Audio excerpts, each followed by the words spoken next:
no se puede, esa grabación está perdida, ¿no? Porque se va a cualquier alumno. No, no se va a cualquier lado, se va a mi drive. Se va a mi drive igual. Si yo hiciera la grabación en la sala del classroom, igual sería mi drive, pero va con ese numerito. Esa cosita. Y bien, entonces vamos a la causa de pedir. La causa de pedir. Causa petendi, la causa petendi. Fundamentalmente compuesta por los hechos, pero también por, o sea, sería el inciso 6 del 424, cuando dice que los hechos tienen que ir, ¿no? Enumeradamente, en forma precisa, con orden y claridad, toda esta tontería. Pero son los hechos. ¿Cuáles hechos? Los hechos que conforman el ordenamiento sustancial. Esto, aquí está la habilidad, ¿no? La habilidad del abogado del demandante, que ahí funciona como técnico, de individualizar cuáles son los hechos relevantes para conforme al ordenamiento, tener derecho a lo que pido, ¿no? Tener derecho a lo que pido. Esos son los hechos que concretizo yo. Esto pasó así, o está pasando así, porque los hechos a afirmarse, lo mencionaba el día lunes en la clase en la Universidad de Lima, sobre el objeto de la prueba, sobre el tema probandum, ¿no? Que los hechos pueden ser hechos presentes, son hechos pasados, pueden ser hechos presentes y también podrían ser hechos que todavía no han ocurrido, pero se prevén que van a ocurrir. Esto puede ser en una demanda de daños, por ejemplo, ¿no? Yo normalmente son hechos pasados, he celebrado un contrato de no sé qué con fulanito, ¿no? Entonces es una afirmación del pasado, pero también podría ser una afirmación del presente, ¿no? Me están perturbando, me han perturbado y me siguen perturbando al momento en que interpongo la demanda en mi posesión, o están vulnerando en este momento, ¿no? Mi derecho, por ejemplo, de autor, ¿no? Hechos, pueden ser hechos pasados, hechos presentes, ¿no? Sobre todo cuando se pretende la cesación, ¿no? Son hechos que están ocurriendo, ¿no? En el momento en que yo demando, pero también podrían ser hechos que se prevén, que pueden producirse en el futuro. Todavía no se han producido. En materia de daños, yo voy a sufrir todavía, ¿no? Pueden ser las secuelas de un daño, todavía no de un daño a la salud, por ejemplo, determinado producto, determinado medicamento, que se prevé que me va a generar, todavía no me ha generado, pero me va a generar, o puede ser por contaminación, digamos, estas contaminaciones por materiales, por minerales pesados, ¿no? De plomo, por ejemplo, que yo porque está en el aire, lo respiro, se penetra, me va a la sangre, eso que me puede generar en el futuro, qué daño biológico, qué daño a mi cuerpo, a mi salud puede generarme, pues según, ahí entra la famosa prueba estadística, o sea, este tipo de pruebas científicas, o sea, entre comillas lo de científicos, en donde pues se prevé la posibilidad de que yo sufra determinados daños que todavía no se han manifestado, daños a mi salud. Entonces, yo puedo afirmar incluso, ¿no? Afirmar hechos, ¿no? Hechos que todavía no se han producido, pero que por naturaleza de las cosas, por la causa-efecto, ¿no? De que se suelen producir. Puedo hacer todo, sí, todos mis hechos, presentes, pasados, pasados, presentes, y también los que se prevén que pueden ocurrir. Si yo pretendo, por ejemplo, estoy frente a una mera amenaza, ¿no? Una mera amenaza de vulneración de un derecho de autor, de cualquier derecho, ¿no? Entonces, el derecho a propiedad intelectual, etcétera, ¿no? Donde yo puedo pedir, ¿no? Digamos, frente a la mera amenaza, todavía no se han verificado los hechos, pero existe la potencialidad de la producción de determinado evento, yo puedo alegar esta circunstancia, o sea, alegar una circunstancia que todavía no se ha producido, porque estoy pidiendo que no se haga un determinado comportamiento. Es ese comportamiento que yo preveo que se va a realizar. Así que aquí hay que ir muy hay que ser muy abierto en los hechos que pueden ser alegados. Puede ser alegado todo hecho que me daría derecho a lo que yo estoy pidiendo, pasado, presente o futuro, inclusive futuro, que son los hechos constitutivos de mi derecho conforme al ordenamiento sustancial. Esto es lo que nosotros llamamos, Fernando, ¿quiere usted hacer una glosita? No, solamente quería preguntarle, profesora, disculpe, si es que esa amenaza vulnerable o esa amenaza, esa amenaza potencial vale también para las pretensiones meramente declarativas. Eh, También podría ser, eso es lo que claro, es lo que puede ser que me dé el interés para obtener la declaración, ¿no? O sea, existe un movimiento en acto todavía no consumado y yo pretendo tal cosa, ¿no? Yo pretendo que se declare, sí, también, pero mucho más intenso es una acción de cesación, es decir, una pretensión de que no se haga ese comportamiento, ¿no? Es mucho más intenso porque impone una condena, ¿no? Impone una condena.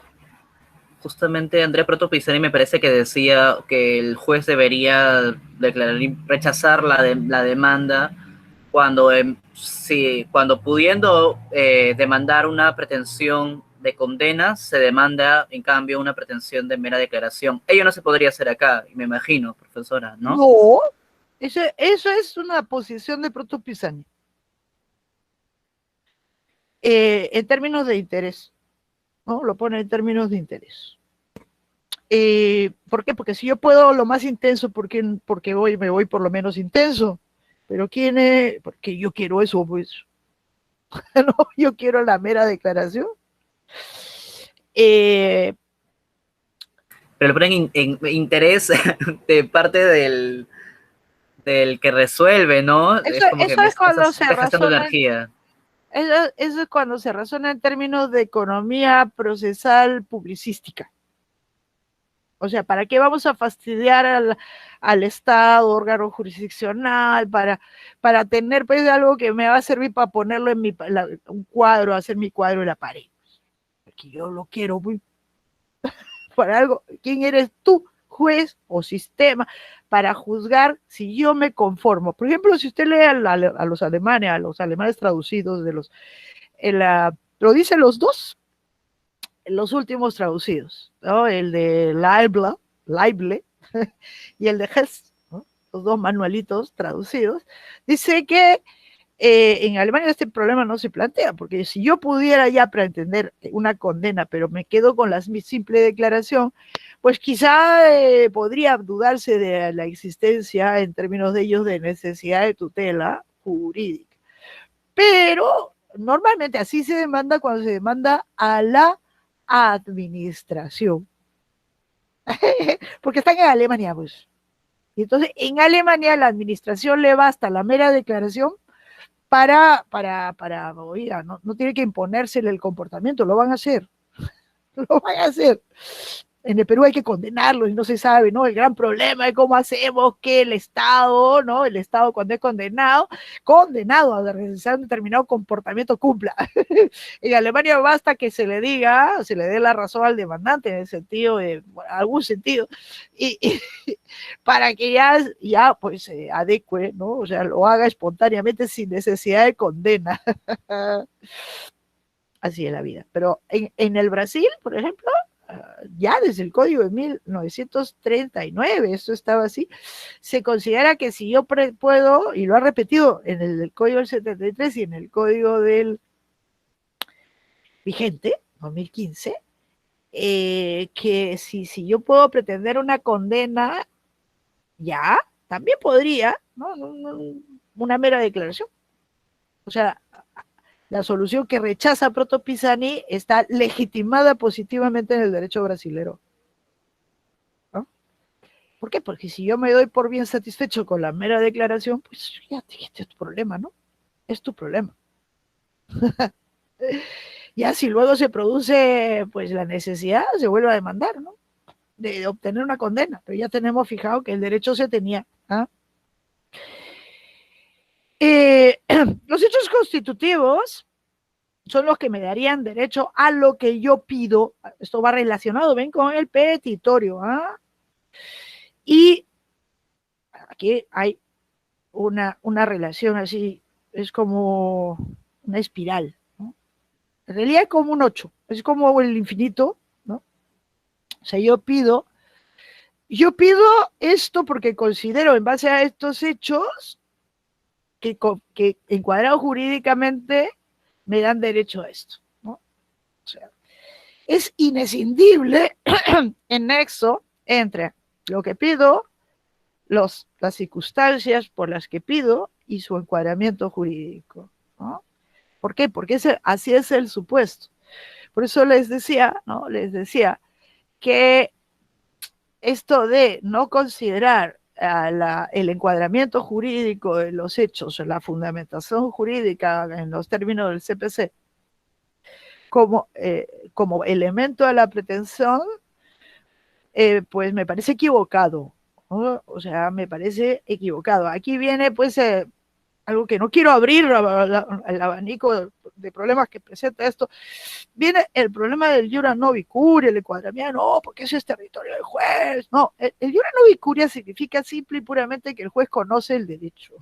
Si a mí este demandante, yo soy el juez, y este demandante dice y afirma unos hechos y que en base al derecho, y yo tengo derecho a esto, el juez le puede decir, oye, tú, en realidad el iura no vicuria significa simplemente que el derecho no se prueba, ¿no? El derecho no se prueba.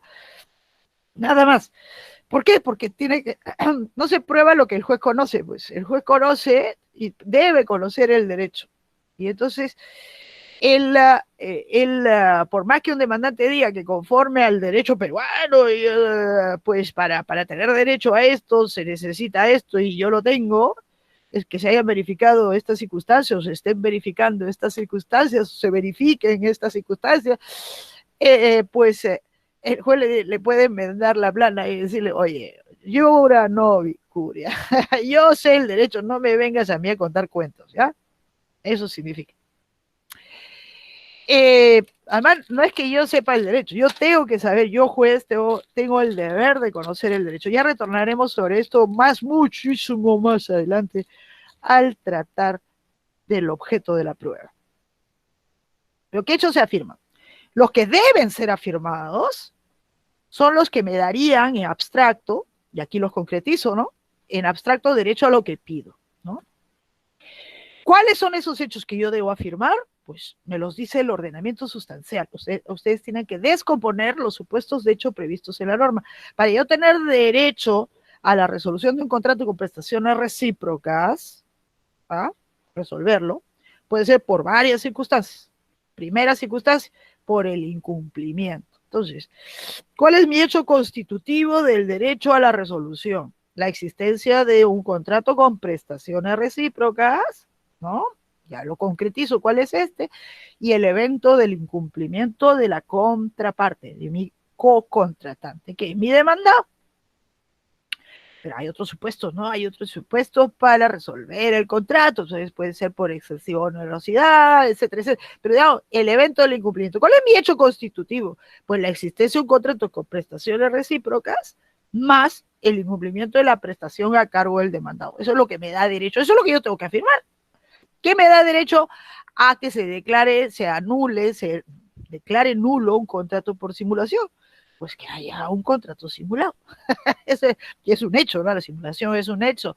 Entonces yo digo que hay una apariencia de contrato, que el contrato no es real, que el contrato es simulado, que hemos llegado a un acuerdo simulatorio, es decir, todo lo que configura una simulación y que para el ordenamiento es nula, ¿no? El contrato simulado, el aparente, es nulo. No quiero entrar a detalles sobre esto porque podríamos usar otra terminología también, pero en fin.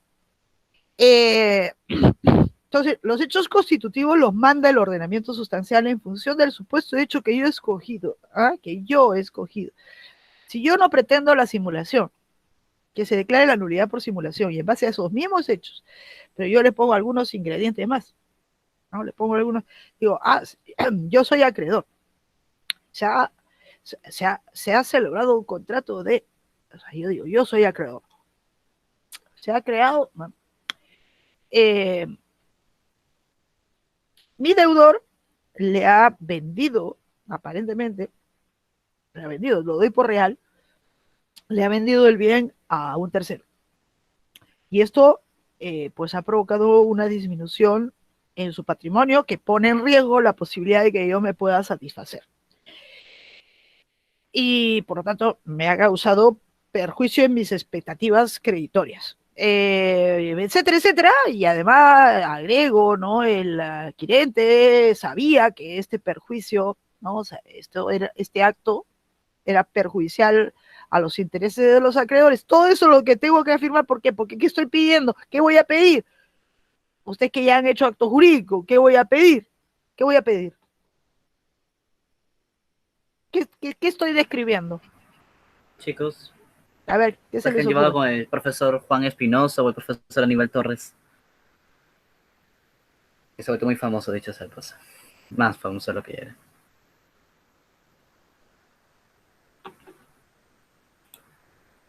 Acción pauliana, dicen los Ya, chicos. ya está con la chapa, la chapa. La chapa de la Pauliana, ¿no? Lo voy a pretender, claro, ¿no? Porque si yo parto de la idea de calificar al acto como real, entonces, pero perjudicial, y yo soy un acreedor, porque yo también la simulación podría ser un acreedor. Entonces yo digo, Juan y Pedro han aparentado, Juan es mi deudor, y él ha aparentado con José una compra-venta, para que aparentemente salve el patrimonio. Entonces yo voy a que se declare la nulidad. Estoy en mi misma situación de ser acreedor, ¿no? Entonces, pero ya los hechos que yo tengo que alegar son distintos, ¿no? ¿Por qué? Porque el supuesto nulidad por simulación es distinto en sus elementos constitutivos del supuesto ineficacia por enajenación, le vamos a ponerle fraudulenta para abreviar el lenguaje, o sea, en realidad por enajenación perjudicial a los intereses de los acreedores. Y por lo tanto, quizá los mismos hechos, yo desde el momento que uno lo trato como un contrato simulado, pues eso me da lugar a pretender que se declare la nulidad. Yo lo otro hecho lo afirmo como, ¿no? Mis hechos son muy parecidos, son la misma, pero yo digo, es real, es un contrato real pero perjudicial. Entonces, ¿qué demando? La ineficacia. No cuestiono su validez. Pongo sobre el tapete que si quiero que se declare simplemente la ineficacia. Esto son porque, y tengo que alegar todos esos hechos que me darían derecho a que se declare a mi favor solo la ineficacia del acto. ¿Y estos dónde están? Están en el 195, ¿no? Del CC. Y esto es lo que no debe faltar en una demanda, ¿no? En una demanda no pueden faltar los hechos constitutivos. Pero ¿cómo determino cuáles son mis hechos constitutivos en función del supuesto abstracto previsto en la norma? Lo que necesito. Y esto presupone que yo he calificado jurídicamente mis hechos como un supuesto de fraude, como un supuesto de simulación, como un supuesto de responsabilidad extracontractual, como un supuesto de responsabilidad contractual. Entonces, eso me va a mandar cuáles son los hechos que yo tengo que alegar como mis hechos principales. Yo le he puesto que son mis hechos constitutivos. Esos son los que identifican mi pretensión, ¿no? La Profesora, identifican, le dan su connotado. ¿Qué cosa es la pretensión que ejercito? Dígame, Fernando. en el caso de la simulación, ¿hay hechos constitutivos? Eh, Porque normalmente son solamente hechos indiciarios, ¿no? ¿O me No, equivoco, el hecho profesora? inconstitutivo es el acuerdo simulatorio. El que que supuestamente, bueno, yo alego que es un hecho constitutivo, ¿no? Claro, ¿qué es lo que hace de un acto simulado? Esos son los hechos constitutivos, ¿no? Porque normalmente siempre los hechos son indiciarios, ¿no? No, esa es otra cosa. Pero el hecho, ya. Usted y yo hemos celebrado un acuerdo simulatorio, o sea, para aparentar hacia afuera, ¿no? Que hemos celebrado un negocio. O sea, entre nosotros hay un acuerdo de simulatorio. Y a veces eso se plasma, porque eso se plasmaba antes, en el código del 36 se decía que interpartes, la existencia de simulación, solo se podía probar con el contradocumento. Es decir, aparentábamos hacia afuera haber celebrado un negocio, pero entre nosotros, interpartes, celebrábamos el famoso así llamado contradocumento. Entonces decían, no, esto no es verdad, esto no es así, esto no es real, esto es solamente contradeclaración o contradocumento. Exacto, se llama el contradocumento. Esto fue eliminado del código del 84. Nos ha dejado, por lo tanto, libre la cancha probatoria. Ahora, es muy difícil, interpartes podría ser, si uno cuando celebra, ¿no? O sea, se ponen de acuerdo dos sujetos para simular, ¿no? Para simular, Juan Segura, uno quiere, documentenlo, porque nunca se sabe, incluso entre parientes, ¿ah? De tener el documento ahí, incluso puede legalizarse firma porque el notario no tiene por qué, bueno, podría legalizarse las firmas, sí, porque un notario puede negarse también a legalizar una firma cuando considere que lo que está legalizando con el contenido es ilícito, ¿no? También podría ser. Pero digamos, no es ilícito simular. Nadie simulamos.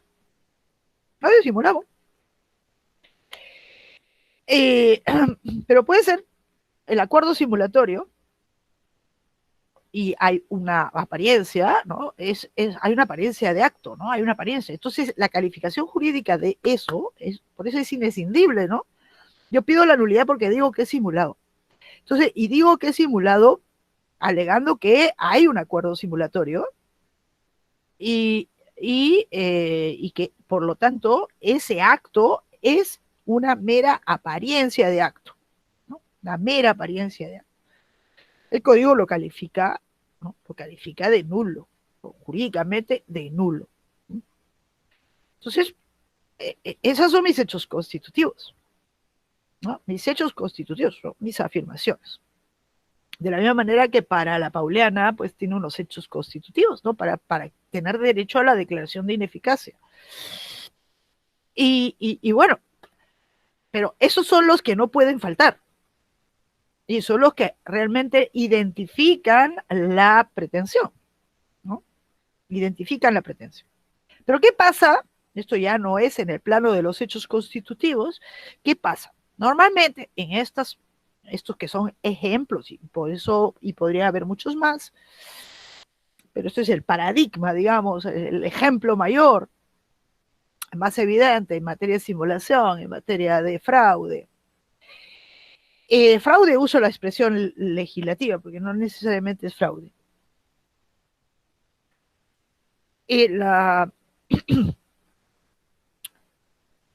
Que normalmente quien demanda, porque si es interpartes ha desaparecido, por ejemplo, para la simulación, el límite probatorio, por lo tanto puede probarse de cualquier manera la existencia del acuerdo simulatorio, ¿no? La consecuencia es que el acto es aparente, el acto que parece que hubiera sido celebrado, es aparente.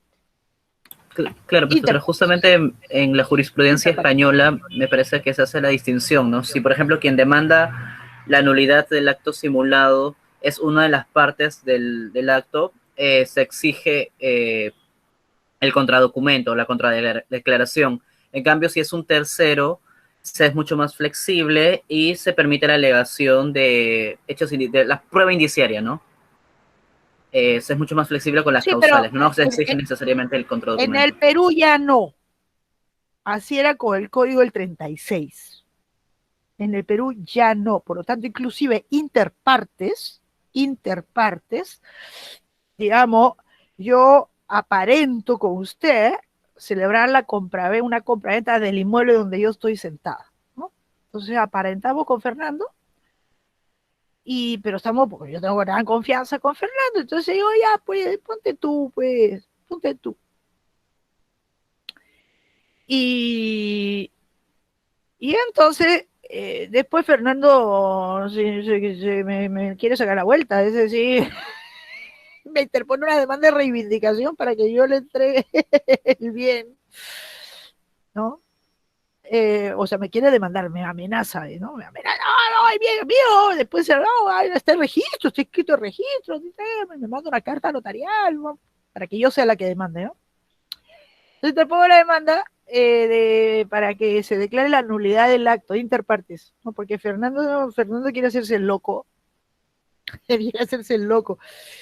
Entonces que se declare que es simulado. Yo no tengo contradocumento, yo tengo testigo, de testigo a Josué, ¿no? Esto ocurrió, ¿no? Esto ocurrió, digamos, en Meet. No tengo documento, tengo la grabación. La grabación de Meet. O tengo testigos, o no tengo pruebas directas, esto es lo que se llama pruebas directas del acuerdo simulatorio, pero puedo introducir otros hechos. Es aquí donde vienen los que se llaman los hechos secundarios. En algunos casos, ¿no? En algunos, no en todos, eh, para llegar, ¿no?, a establecer que un acuerdo es simulado o que para el caso de la Pauliana, el adquirente a título oneroso, ¿no? Por ejemplo, a través de una compraventa, pues sabía que el acto que estaba realizando, en el caso del fraude, era perjudicial para los intereses de los acreedores de su vendedor, ¿no?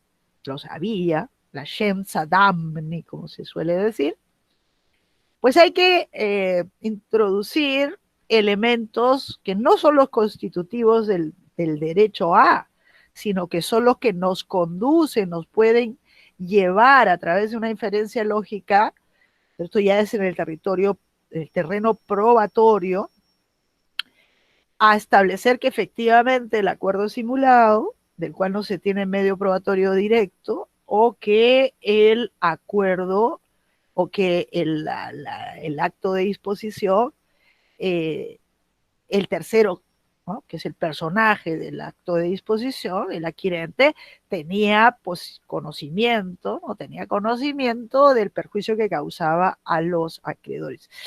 ¿Esto qué son? Estos no es que emergen de la nada del proceso, sino que también tienen que ser alegados.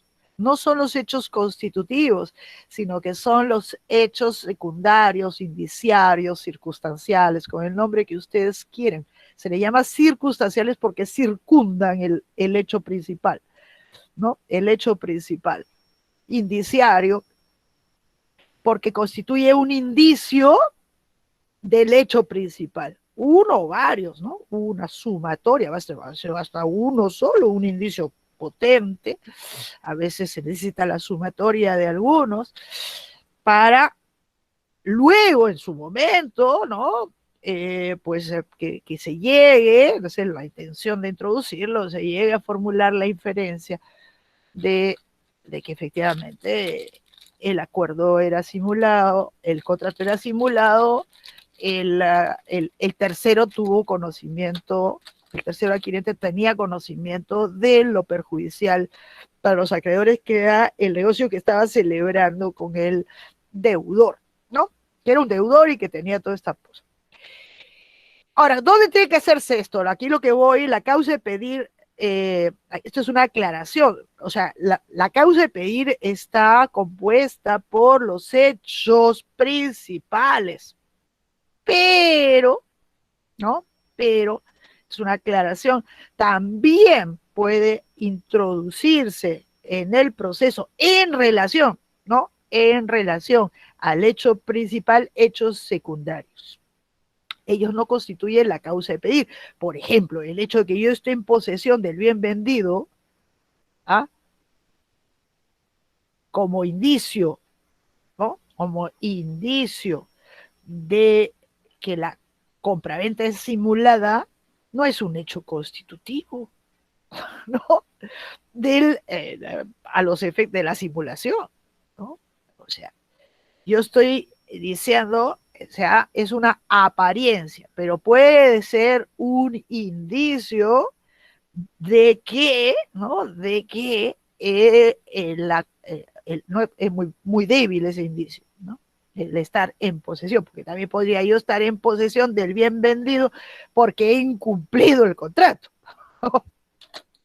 Entonces se requiere de algo más, ¿no? Se requiere de algo más. En el caso del fraude, digamos, la típico comportamiento es que yo aparento vender a mi hijo un inmueble o un bien, el que fuera, no lo aparento. O yo lo hago, ¿no? Yo lo hago, digamos que es real, ¿no? Porque para la Pauliana se asume, ¿no?, que la transferencia es real. Un indicio, por ejemplo, de la simulación está en el pago del precio, ¿no? En el pago del precio. Podría ser un indicio, ¿no? Ahí se pone, se ha dicho que pues el pago ya se hizo, ¿no?, en el contrato, ya está la satisfacción. Pero yo alego algunas circunstancias que determinan que en realidad nunca hubo ningún pago porque el contrato no era real. En el caso del acuerdo de la transferencia fraudulenta, se trata frente a la alegación, el tercero sabía del perjuicio, que es el hecho constitutivo. Yo puedo alegar, el tercero, este adquirente, el hijo, pues sabía que yo era deudor, ¿no? Él sabía por la relación de parentesco, ¿no? Por la relación de parentesco. ¿Se me ve, Fernando? A ver, déjame probar, profesor. Sí, y en la del calendario sí, y en la del Classroom también, en las dos. También, allá, porque no me veía en una. Entonces, es un tema mío. Mientras está mostrando pantalla, yo tampoco la veo, profesora. Pero tengo que anclarla en la pantalla para poder verla. Pero es un tema de internet, no es un tema suyo. Ya, pero la grabación sí va a salir. En la grabación Claro. sale. Sí, sí. Entonces, pero lo importante es que me vean los que están presentes. Entonces, áncleme. Entonces, a lo que voy, ¿no? A lo que voy yo es a que hay un hecho principal configurante del derecho, a lo cual puedo, para ese hecho, introducir hechos secundarios, porque ellos por sí solos no son los que me dan derecho, ¿no?, a lo que yo pretendo, pero son hechos que procesalmente introduzco porque son hechos que van a permitir, ¿no? Van a permitir, dado mi ausencia, esto va relacionado con la dificultad probatoria, mi ausencia de tener, ¿no?, de tener un medio de prueba directo del hecho constitutivo, pues llegar de manera indirecta a través de la prueba de otros hechos. Pero per se a lo que voy es que los hechos secundarios no son los hechos constitutivos, los hechos principales, esos que tienen que aparecer. Estos pueden ser, según las circunstancias necesarias, su alegación, con fines probatorios, con fines más adelante, para que yo pueda, ¿no? Yo soy la interesada, ¿no? La interesada, a tener éxito en mi proceso. Es decir, los introduzco porque me conviene, ¿no? Me conviene para cuando se fijen los hechos necesitados de prueba, que veremos en su momento, pues queden allí, ¿no?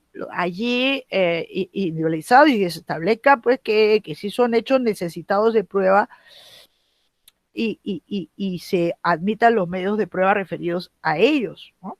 ¿Por qué? Porque con su alegación primero y los medios de prueba referidos a ellos, se pretende, vamos a ponerlo objetivos, lo que se pretende es lograr la prueba indirecta del hecho principal, el que jamás puede faltar en la demanda. Estos ¿Deben también ponerse en la demanda? Sí, pero no constituyen la causa de pedir. Deben ponerse, ¿por qué? Por lo que hablaba, por la famosa palabra que utilizó Fernando antes de la pausa, preclusión. Nuestro ordenamiento señala que todos los hechos, y por lo tanto todos los hechos, los principales, que son los que configuran mi pretensión, mejor que lo manda el ordenamiento sustancial, y todos mis hechos secundarios tienen que ser alegados en la demanda. Pero esto no es a los objetos de la individualización del objeto del proceso, sino porque nuestro ordenamiento ha sido muy, muy severo para con las partes, inclusive no hace la excepción para no solamente los hechos constitutivos del derecho, porque son los que permiten individualizar el por qué quiero, ¿no? El por qué quiero lo que quiero, ¿no? Sino además, ¿no? Por lo que se exige que todos los hechos vayan con la demanda, todos los hechos que podría haberse alegado al demandar deben ser alegados, principales o secundarios que sean. ¿Por qué? Porque si yo no lo hago, luego no puedo introducirlo más adelante, ¿no? Más adelante. Es Roy, profesora, pregunta si es que un hecho principal debe estar acompañado de un hecho secundario para tener una mayor efectividad. Depende del caso. El caso manda, pues, según los casos, porque todo va relacionado también cómo yo puedo probar, ¿no? ¿Cómo se podrá, no voy a hablar personificando, cómo se podría probar, ¿no? El acuerdo simulatorio, por dar estos ejemplos, ¿no? Ahí manda que haya hechos secundarios. Haya secundarios. Porque salvo que yo tenga, pues, entre mis manos un lindo documento que dice el acuerdo es simulado, me voy a estar en dificultades, ¿no? Voy a estar en profundas dificultades. Si no tengo si no hay un medio probatorio directo, no tengo testigos, no tengo documentos, no tengo nada. Entonces ahí me estoy tirando a una piscina con resultados inciertos. Ya lo sé de antemano, ¿no? De antemano. Pero como ocurre en penal, ¿no? En penal, pues salvo que pues hayamos encontrado un homicida pues infraganti, ¿no? O un delito contra el patrimonio infraganti. Normalmente el que se ha cometido el ilícito se pretende establecer a través de indicios, ¿no? O sea, en la escena del crimen se encontró un cuchillo. El cuchillo tiene sangre. En el cuchillo hay, bueno, todos, ¿no? En el cuchillo hay sangre. Hay sangre de la víctima y sangre de otro. ¿Ah? Sangre de otro. En el cuchillo están las huellas digitales de una persona. Entonces, vamos a otro indicio, ¿eh? A través de otro indicio, que también es indicio, también es un hecho indiciario, que se ha establecido, se ha analizado, análisis de la sangre, se ha determinado que la sangre es del muerto y del supuesto, ¿no? El sujeto al cual se le está sindicando la comisión del ilícito. ¿Qué más tenemos? Entonces tenemos una cadena de indicios. Tenemos el arma, ¿no? El arma con sangre, con las huellas, determinado a través de una pericia de la huella, la huella le pertenece a determinado sujeto, que es el mismo sujeto de la sangre que está en el cuchillo. Pero no solo, sino que el sujeto fue visto, ¿no? Fue visto dando vueltas por ahí, por el lugar donde se produjo. Hay un testigo que dice haber visto a este sujeto caminando a una cuadra del lugar donde se produjo el ilícito. Y así podemos seguir, ¿no? Donde se produjo el homicidio. Ahí no tenemos prueba directa del homicidio. Tenemos indicios, en los cuales todos sumados, si concuerdan, nos puede llevar a establecer que efectivamente el autor del homicidio es fulanito. El tipo porque el hecho, pero atención con esto, hay que hilar fino, pues en materia indiciaria hay que hilar fino, porque el hecho de que el puñal o el cuchillo tenga mis huellas puede deberse a 101 circunstancias. El hecho de que haya tenido, digamos, una cosa interesante es encontrar en el cuerpo de que se le está imputando el autor del homicidio unos cortes, ¿no? Y esos cortes, coincide otro indicio más, coinciden con los cortes que harían, ¿no? Todo eso será objeto de prueba, bueno, que haría el tipo de navaja, digamos, el tipo de filo que tiene el cuchillo y tiene unos cortes. Eso uno puede amarrar eso con la existencia de su sangre, ¿no? De su sangre en el cuchillo. Y así voy construyendo todo el caso, ¿no? Para decir, este es el autor. Este es el autor. Pues en el proceso civil también puede funcionar así, pero el hecho principal, ¿cuál es? En el caso de, ¿no? Dígame, repítame el Código Penal. ¿Cuál es? Cuando uno es un homicida, ¿qué es lo que todo aquel que, ¿no? Aquel que causa la muerte, ¿no? Vamos, pero aquí estamos, él causó la muerte, él es el autor del homicidio, ¿ah? Ese es el hecho principal. Entonces, pero no se tiene la prueba directa del hecho principal, entonces se tiene que ir por los costados, y para llegar a construir, ¿no? Que efectivamente él tuvo por las posibilidades, porque estuvo por ahí, porque pues, yo, porque se ha encontrado esto y el otro, y el otro, y el otro, y todo sumado, pues, él es el culpable, ¿no? Ese es de lo que se trata, y es lo que mayormente pasa en penal, ¿no? Mayormente pasa. En civil pasa en algunos casos en donde hay unos hechos principales, y el caso manda que se aleguen hechos secundarios, hechos indiciarios, ¿no? Esto es instrumental normalmente en la operación probatoria, porque no se tiene medios probatorios directos del hecho constitutivo. Desde el plano del acto de demandar, estos hechos secundarios tienen que ser alegados, pero no porque sean ellos mismos los hechos configurantes de la pretensión, sino porque es el momento para su introducción. Porque el Código Procesal Civil no nos da un segundo momento para introducir hechos secundarios. En otros ordenamientos, como el italiano, incluso si uno lee al Tarufo, que en paz descanse, las preclusiones en materia de alegación, que son un poquito menos rígidas que entre nosotros o en los momentos que están establecidos, es respecto, se dice, y esta es la precisión jurisprudencial, digamos, es respecto a los hechos principales, porque de los hechos secundarios, eso pueden ser introducidos en cualquier momento. O sea, es menos severa. Pero en el Perú no se distingue. Todos los hechos principales o secundarios que sean, cuando digo secundarios, lo digo por última vez, son los que per se no configuran la pretensión. Son hechos indicios, ¿no?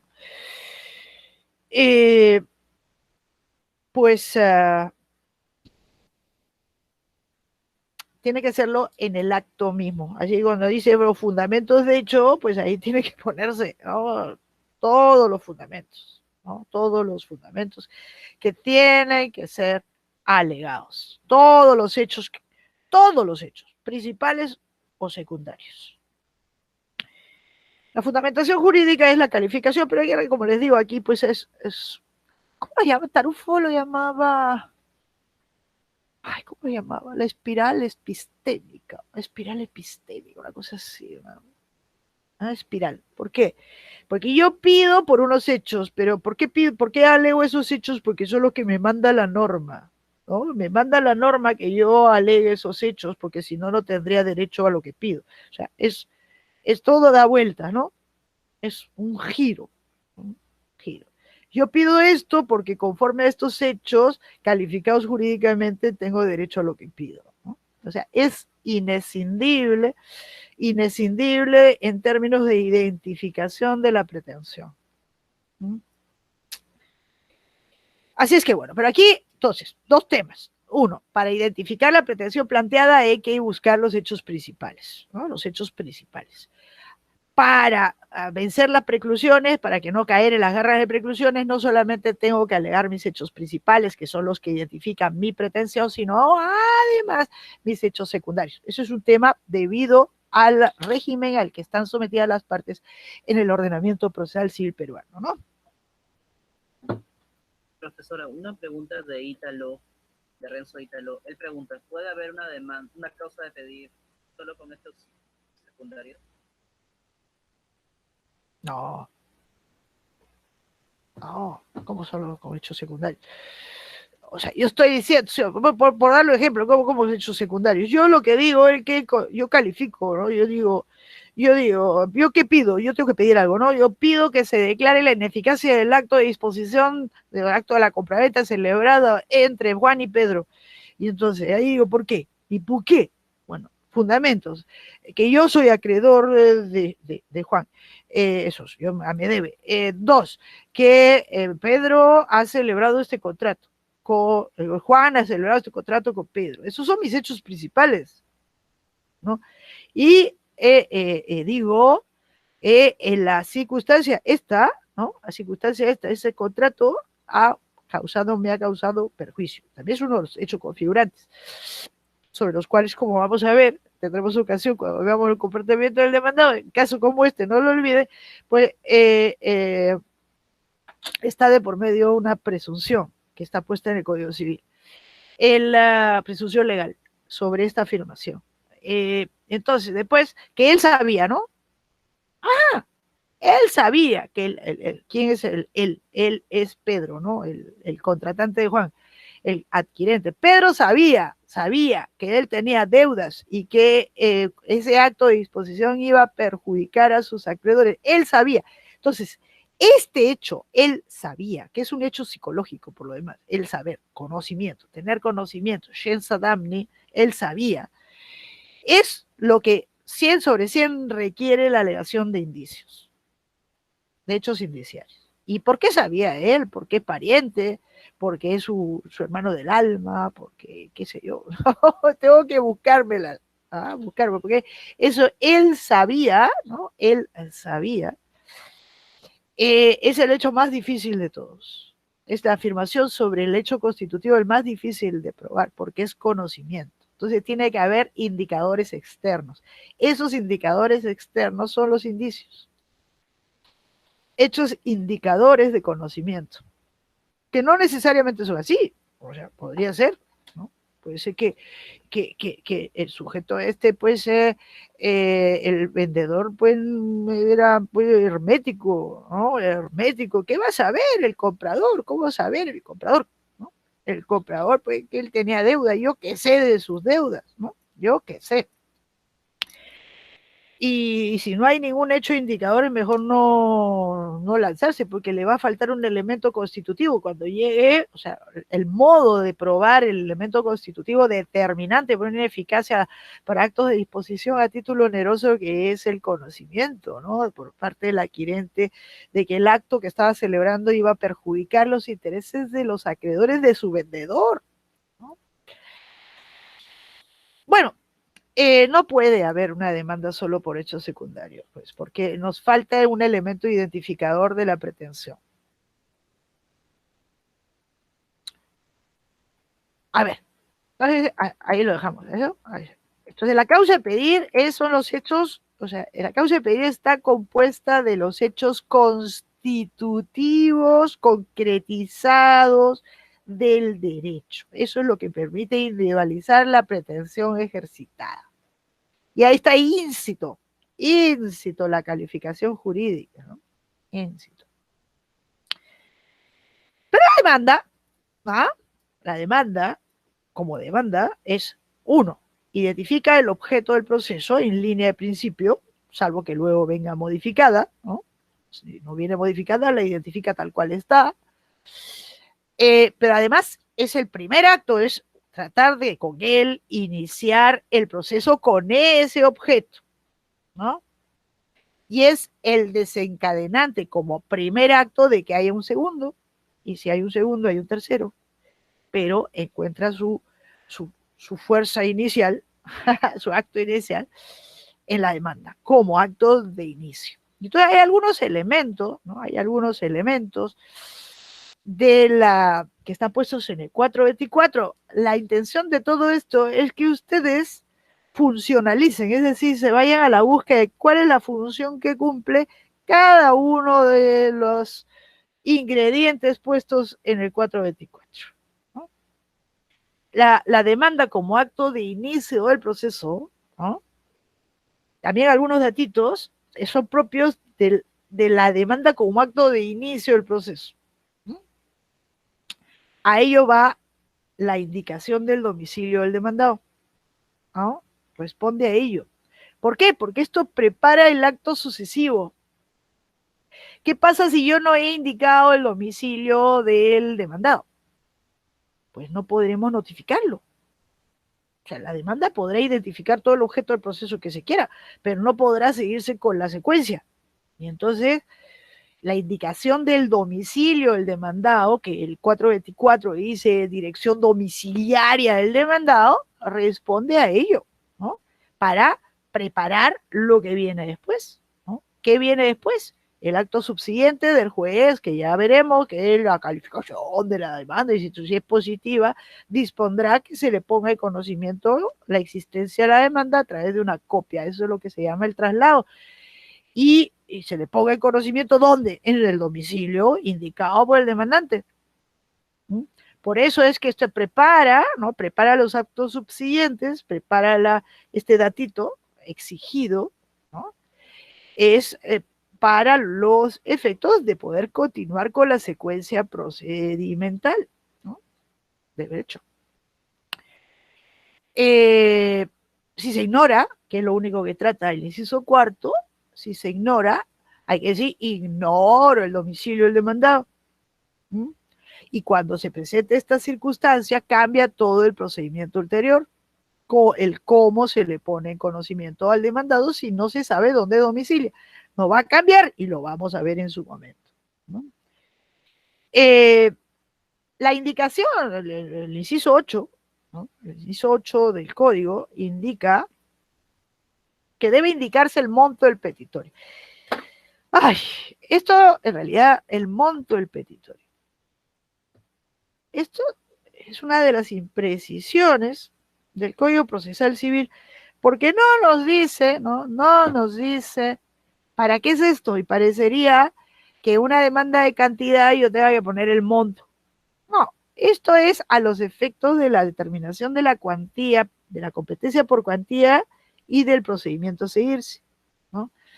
Hay el monto del petitorio no debería decir el monto del petitorio, sino la cuantía, ¿no? Su cuantía, a los efectos solo de establecer si el juez es competente por cuantía y a su vez condicionar cuando entre en juego la cuantía el procedimiento a seguirse.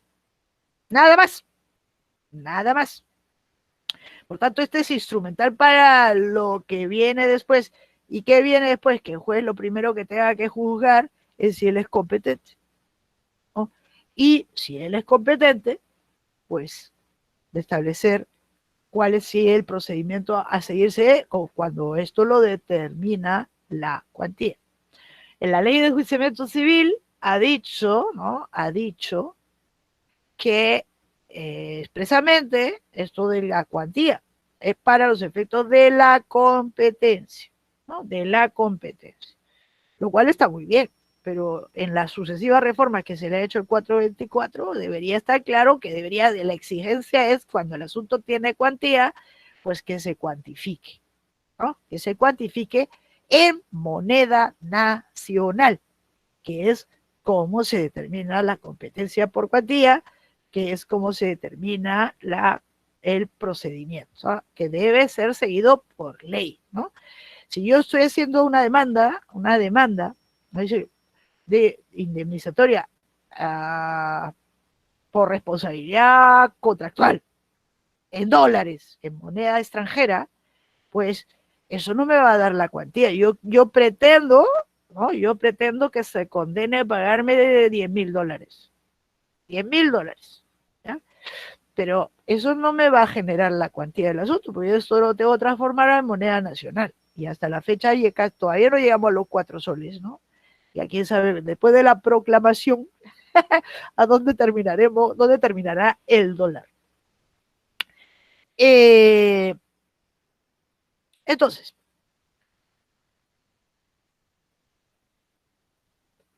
si yo he demandado en dólares o he demandado la mercadería o no, una cantidad de mercadería, pues yo la debo cuantificar para los efectos de la cuantía. No, no siempre el asunto tiene cuantía. Entonces, cuando es una cuantía que no viene determinada directamente en la propia petición, entonces yo tengo que hacer una conversión. Entonces tengo que convertirlo en la moneda extranjera, en moneda nacional, tengo que, al momento de la presentación de la demanda, tengo que establecer el valor de la mercadería para los efectos de la cuantía. Es para eso nada más. Entonces esto es instrumental ¿a qué? ¿Está finalizado a qué? A simplemente establecer lo que viene después. Es decir, determinar la competencia del juez, determinar el procedimiento a seguirse. No es un elemento de la demanda identificador del objeto de la pretensión, para nada. Esto es instrumental al procedimiento en su secuencialidad subsiguiente, ¿no?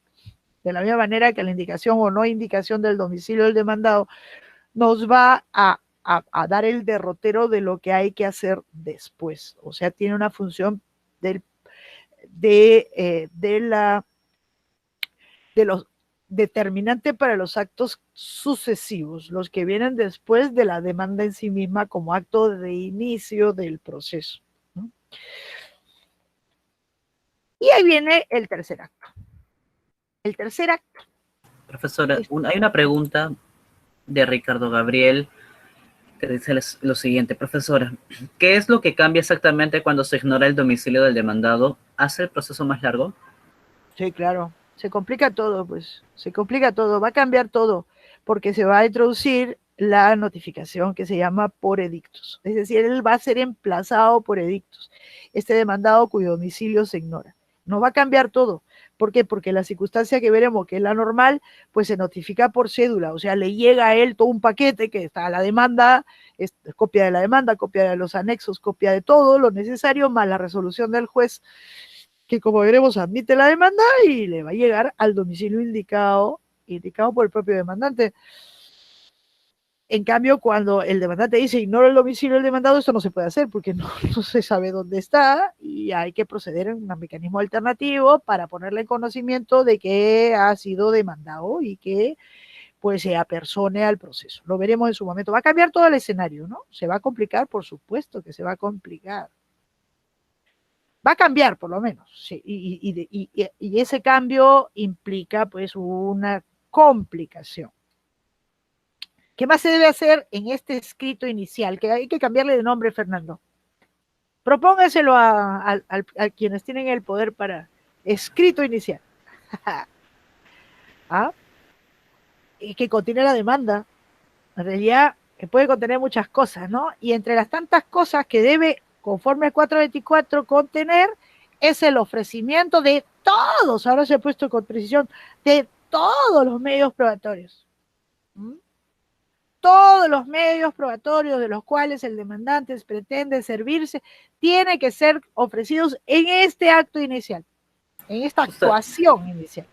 Justamente ahora que me lo menciona, profesora, ahora lo han matizado. El artículo 193 del proyecto ya no hace referencia a todos los medios probatorios, sino que hace referencia simplemente a los medios probatorios. Ahora tengo que buscar dónde está el artículo en el cual se flexibiliza la presentación, el ofrecimiento de los medios probatorios. No vamos a verlo, ya, usted mire esas cosas. No, pero esto de todos es obra, ¿no?, de la redacción, ¿no?, de la redacción de la ley esta 30 no sé cuánto, que cambió algunos incisos, ¿no?, modificó algunos incisos. Todos los medios probatorios. Originalmente decía solo los medios probatorios. O sea que no hay una gran cambio. Lo que le agregó esta reforma del 2000, fines del 2014, es el ofrecimiento, ¿no? Y ofrecer es una actuación procesal. O sea, aquí queda claramente que no es un elemento de la demanda, sino es un acto que tiene que hacerse al momento de demandar. O sea, en este escrito que llamamos vulgarmente demanda, es mucho más que el acto que contiene simplemente la demanda. Contiene el apersonamiento, contiene la demanda como acto de postulación de tutela, como fijador de la pretensión, como acto de inicio de la demanda del proceso con ese objeto, y como mínimo como acto de ofrecimiento, o sea, el escrito se debe, tercer acto, ofrecer todos los medios probatorios de los cuales pretende servirse el sujeto demandante, ¿no? Si no se hace por lo que luego está establecido, lo dice el artículo 189, todos los medios probatorios tienen que ser ofrecidos en los actos postulatorios de las partes, salvo disposición legal en contrario. Entonces, ¿cuál es el acto postulatorio al que hace referencia? Pues la demanda, todos, no todos, ese es su momento, bajo, entre comillas, sanción de preclusión, es decir, si no lo hago en ese momento, no lo puedo hacer más adelante. ¿Mm? No es un elemento de la demanda, es el acto que se realiza junto con el acto de demandar, junto, ¿no? Junto.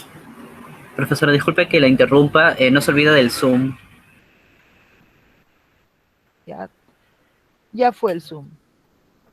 No, queda todavía tiempo, profesor. No, era hasta las 12. Nos olvidamos. Pensé que era hasta las 2:30. No, nos olvidamos. Pues ¿qué se va a hacer?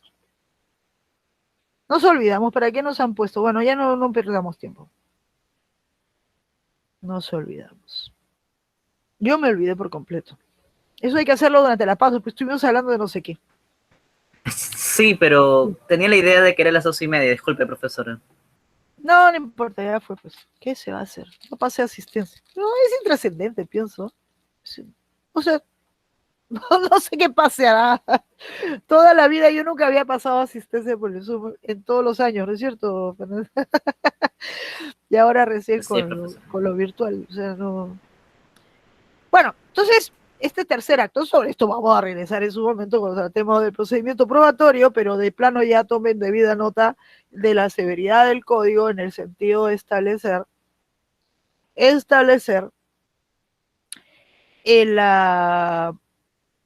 el que se necesita, ¿no? Tiene que ofrecerse en este momento, o sea, relativo a todas las afirmaciones que se hayan hecho sobre hechos principales o secundarios que sean.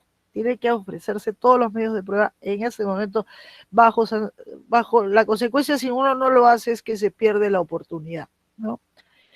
La severidad mayor del Código Procesal Civil. Ya que son estos elementos que deben estar dentro de este escrito inicial, conforme al 424, que esto es todo lo que prevé el 424, se ha eliminado eso de la indicación de la vía procedimental, en la praxis se sigue poniendo, ¿no? Antes estaba dicho la indicación de la vía procedimental. Y, o sea, abreviado conocimiento sumarísimo. No sé por qué lo quitaron. No lo quitaron. Pero lo quitaron. Eso es instrumental. Esto entraría dentro de la demanda como acto de inicio del proceso. Ahí no le he puesto, porque ya lo han quitado, pero la indicación del procedimiento a seguirse es instrumental a lo que sobreviene, ¿no? Yo quiero abrir un proceso sobre esto con este demandado, ¿no?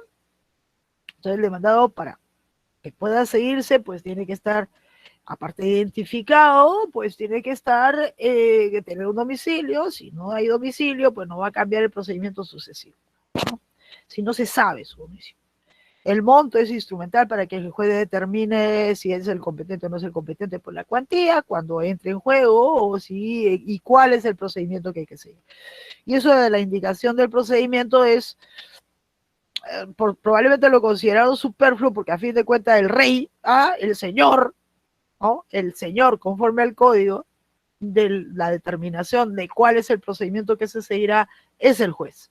ya sea porque aplica uno de los criterios legales como el de la cuantía, o porque la propia ley establece el procedimiento a seguirse, o porque él está en su ámbito de discrecionalidad, esos que vimos, ¿no? Ese vimos en su momento hace unos días, y él puede determinar, aquí se va por conocimiento, por abreviado, por sumarísimo, porque lo decía él, ¿no? Y él es amo y señor en estas cosas, en decisión inimpugnable. Es un imperador, ¿no? Es imperial, incuestionable. Y se le puede agregar, y con esto lo cerramos, ahí lo dejamos, con esto que ya vimos, ¿no? Porque Fernando lo repuso sobre el tapete, que para determinados asuntos en donde se pretenda, ¿no? Se pretenda dinero, fundamentalmente estamos hablando de dinero, ampliar la cuantía de lo pretendido, pero también podría ser mercadería, también podría ser mercadería. Podría ser bienes también, otros tipos, ¿no? Digamos, cuando hubieran, ¿no? Hubieran el supuesto de hecho, 428, es la ampliación de la cuantía. Uno tiene que hacer la reserva, en la propia demanda me reservo el derecho de, ¿no? El derecho de ampliar la cuantía de lo pretendido en relación, porque se ha alegado la existencia de una de esas cosas, es decir, que hay un contrato con prestaciones periódicas, ¿no? Y se está pidiendo que se condene al cumplimiento de una parte de ella, pero se van a seguir venciendo, o estamos ante un contrato, normalmente es en materia contractual, un contrato en donde el pago, la retribución está en cuotas, y entonces se está demandando por unas cuotas y se van a vencer otras durante el desarrollo del proceso, ir aumentando la cuantía de lo pretendido, y esto para darle el poder al juez de que al final se pronuncie sobre todo, ¿no? Entonces, estamos ensanchando la pretensión, es un supuesto legal también de variación de la demanda, ¿no? Pero muy restringido. Y es necesario hacer la reserva. Y aquí está el artículo 11, ese que les decía, mencioné hace un ratito, sobre, para calcular la cuantía, dice, se suma el valor del objeto principal de la pretensión, los frutos, intereses, gastos, daños, todo lo que se haya demandado se suma, y otros conceptos devengados al momento al tiempo de la interposición de la demanda, que uno los pone en líquido, pero no los futuros. Los futuros pueden ir en ilíquido y no se computa, porque son indiferentes para la cuantía. De la misma manera, esto no altera la cuantía, la competencia por cuantía, ni el procedimiento inicialmente establecido, aunque termina engordando, ¿no? Engordando globalmente el valor del asunto.